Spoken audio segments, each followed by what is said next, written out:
R.O.B is a decent character in Brawl. He has good range, he has a good recovery, and he has a good projectile game.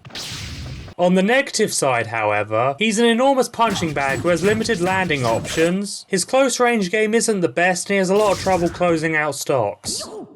R.O.B has a strong defensive game with good projectiles and strong mid-range tools, but once the opponent gets in, R.O.B struggles much more. R.O.B had a really hard time dealing with some of the top/high tier characters in this game, even if he did alright against others. R.O.B has a bunch of good moves in his kit, but he also has some less good moves.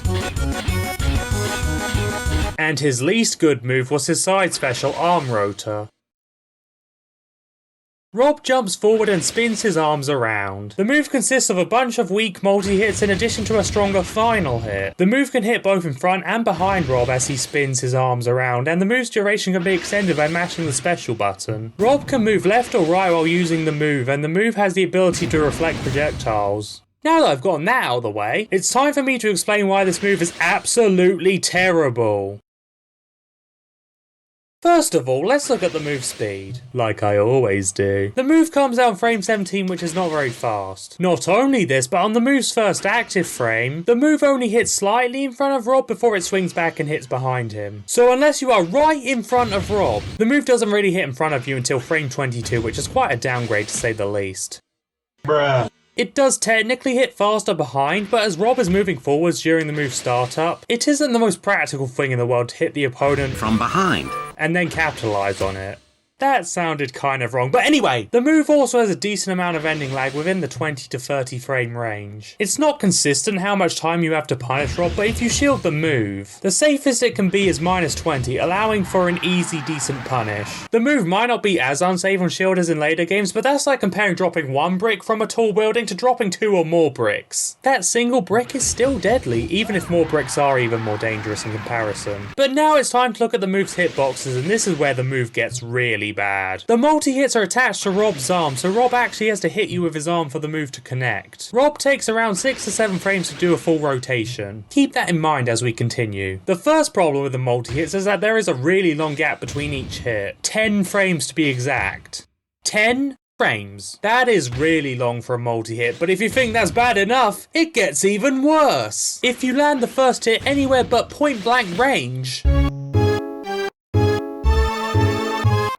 the move is actually not going to hit after 10 frames. If you land the first hit from far range, the move's hitboxes will be right inside R.O.B at the 10 frame mark, and it'll take a few more frames before the hitboxes will actually reach you again at the 13 frame mark, making the move loop very This makes the move really bad on shield. If you shield one of the multi-hits, you have a minimum of 10 frames to punish R.O.B.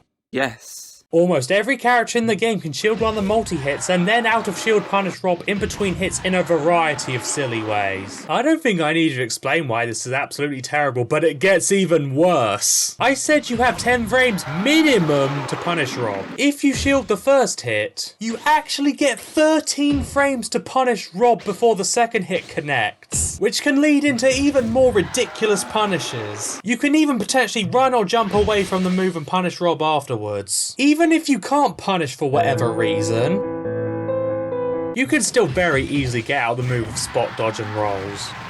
Or you can just shield the whole move. Or even get hit by it, but we'll get back to that later. I cannot even begin to tell you just how bad this is for a looping multi-hit move, but now you're probably thinking, well, what happens if you get hit by the move? Well, that brings us to our second problem. The multi-hits are horrendous. There are 2 different outcomes which can occur if you get hit by Rotor's multi-hits. First of all, you have the close hit, which knocks you away with quite a bit of knockback. This high knockback makes this hitbox bad at linking into the other hits, but it at least gets the opponent away from you with a decent amount of hit stun. The far hitboxes, on the other hand, are a different story. The far hitboxes have almost no knockback. They have so little knockback that they don't even combo on hit. Yes. You can get hit by one of the far hits and then you can shield the later hits if you are on the ground. If you are in the air, you can easily jump and or air dodge out of the move. This is a multi-hitting move which doesn't even combo and hit at lower percents. But not only can you shield or dodge the move after getting hit by it, but you can even hit R.O.B out of the move. At 0%, you have at least 6 frames to hit R.O.B out the move, and if you are far enough away, you have even more time to hit him. So this move has multi-hits which either knock you away or they leave you punishable on hit. That is just pathetic. And as a disclaimer, the knockback on the multi-hits do indeed scale, but they scale very slowly.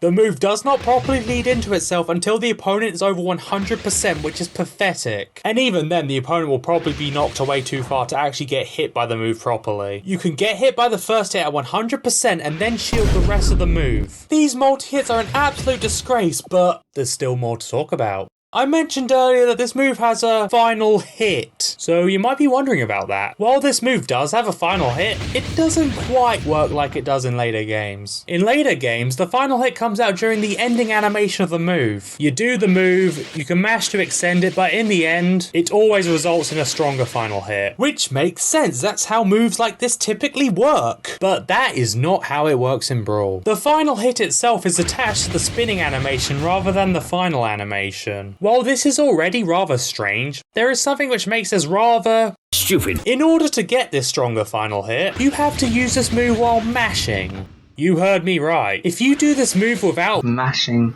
buttons, you do not get a stronger final hit. That is ridiculous. Without mashing, you deal around 6% to the opponent if you're lucky, and there are two outcomes. The good outcome is that the opponent is knocked away with a pretty low amount of knockback. The bad outcome is that the opponent is basically not knocked away at all and they can punish you on hit pretty heavily. I don't even think I need to explain why this is absolutely atrocious, so let's move on. If you do mash to get the final hit, that gives the opponent even more of an opportunity to fall out, avoid, or punish the move, since the move takes longer to complete with mashing.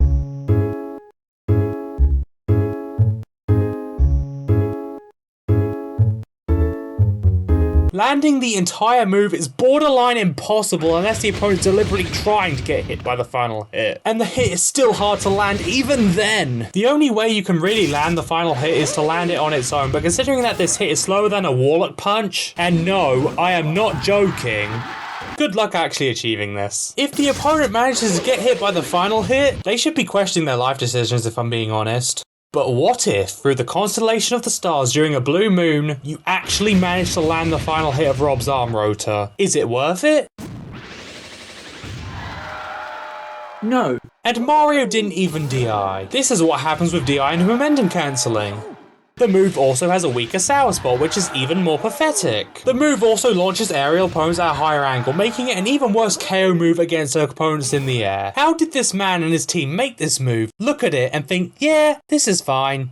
The world will never know. But if you think I'm done, I'm not. I still have to talk about the reflector. Arm Rotor has the ability to reflect projectiles, which is a good thing. However, this reflector has some problems. First of all, the reflector comes out in frame 17, which is very slow. You better be on point with using this move as a reflector, or else R.O.B will simply get shot in the face. The reflector is also only active for a fixed half a second, so if you mash the move hoping that the reflector will last longer, let's just say that your hopes and dreams will be crushed. Secondly, despite how horrendously slow it is, R.O.B's reflector doesn't even have very good properties. Reflected projectiles deal 1.5 times the amount of damage, which is fairly normal in Brawl. Falco has a frame 1 reflector which lasts for its entire animation and has almost the same properties as R.O.B's, which is frame 17.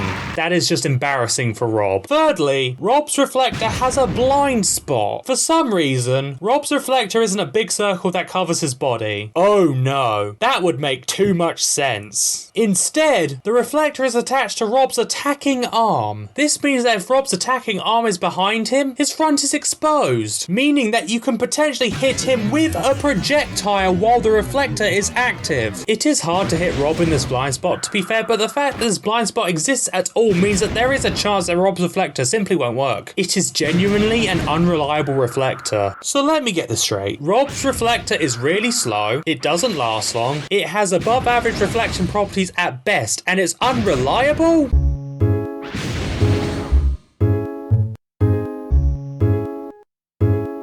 Combined with how awful this move is as an attack, this is easily a contender for the worst reflector in the game, or possibly even the entire Smash series. It's so lacking as a reflector that it's just sad.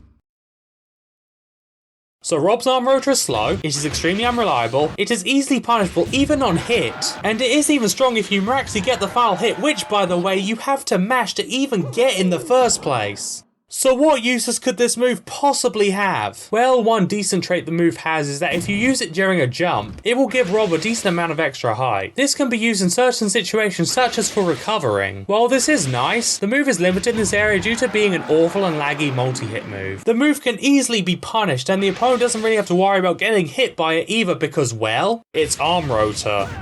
Rob can't grab edges directly out of the move, which also limits his recovery potential, and let's not forget that Rob has one of the best up specials for recovering in the entire game, further nullifying any use of Arm Rotor as a recovery move. Arm Rotor can be used as a niche and situational recovery mix-up at best, as while it is nice that Rob has the option, it is not a very good option as it is a very laggy option with pathetic hitboxes, and it doesn't help that Rob's main recovery options are very good. The other use Arm Rotor has is as a reflector. It's not a good reflector at all, as I've already explained in great detail, but the move being able to reflect projectiles is still an objectively good trait to have. It might be a very limited reflector, but as lacking as it is as a reflector, it can still reflect projectiles, which can be helpful if you manage to use it successfully.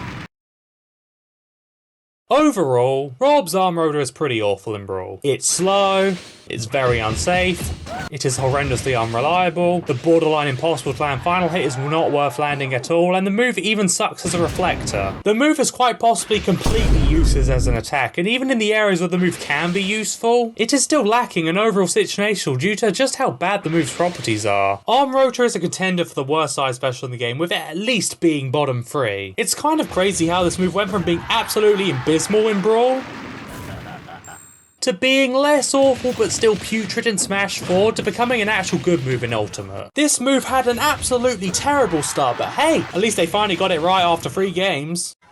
Thanks for watching. Guys. Just smash the like button, comment and subscribe.